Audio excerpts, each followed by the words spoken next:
Order! Order! You are an incorrigible delinquent at times. Behave yourself, man!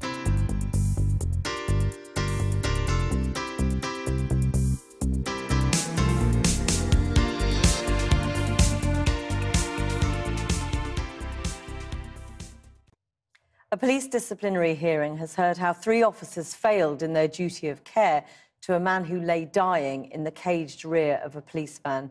Adrian McDonald's last words were, "I can't breathe," but an expert's evidence said it took 9 minutes before police attempted to resuscitate him. The officers all deny the charges.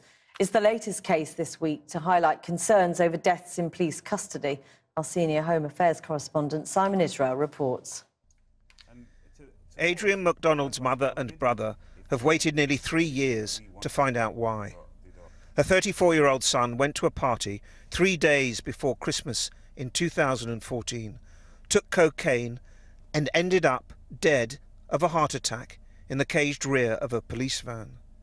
Behind those bare facts lies a police response now under scrutiny and a family's search for answers. Adrian was the one that kept us all together, because he was the one that was always on his mobile, calling everybody to make sure everybody were all right. He's missed a lot. He's missed a lot. Basically, it's devastated the whole family. We're devastated. We'll never get over it. Today, the family arrived for the opening of a gross misconduct hearing of 3 Staffordshire police officers involved on that fateful night. The tears came as they struggled to watch footage from a police body-worn camera that showed Adrian dying 6 minutes after being placed in the cage. His last words were, "I can't breathe." The hearing was told how police were called to this block in Stoke with news a man had barricaded himself in one of these flats, wide-eyed, disturbed and hearing voices. Eventually, the 34-year-old father was restrained after being repeatedly bitten by a police dog and tasered unsuccessfully 4 times. The death of Adrian McDonald has had little media coverage. There have been no public demonstrations or protests. His mother and brother have maintained a dignified silence. Yet they've had to wait nearly 3 years for an explanation. The issue facing these officers, Sergeant Jason Bromley at the front, Inspector Richard Bills following and PC John Tench at the back, is not whether they could have saved Mr. McDonald's life, but whether they delayed summoning medical help.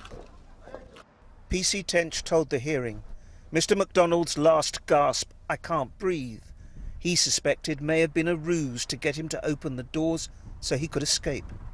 And he didn't believe there was a medical emergency.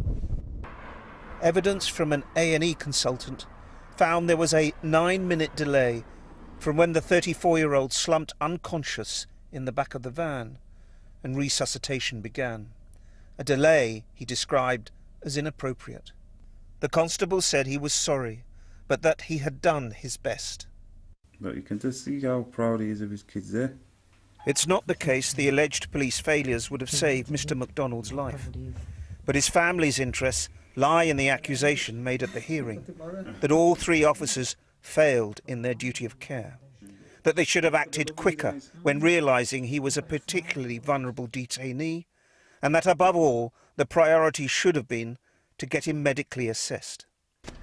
The nature of these alleged failings, the hearing was told, are sufficiently serious to justify dismissal. All 3 officers deny the misconduct charges. Simon Israel reporting. I've been getting away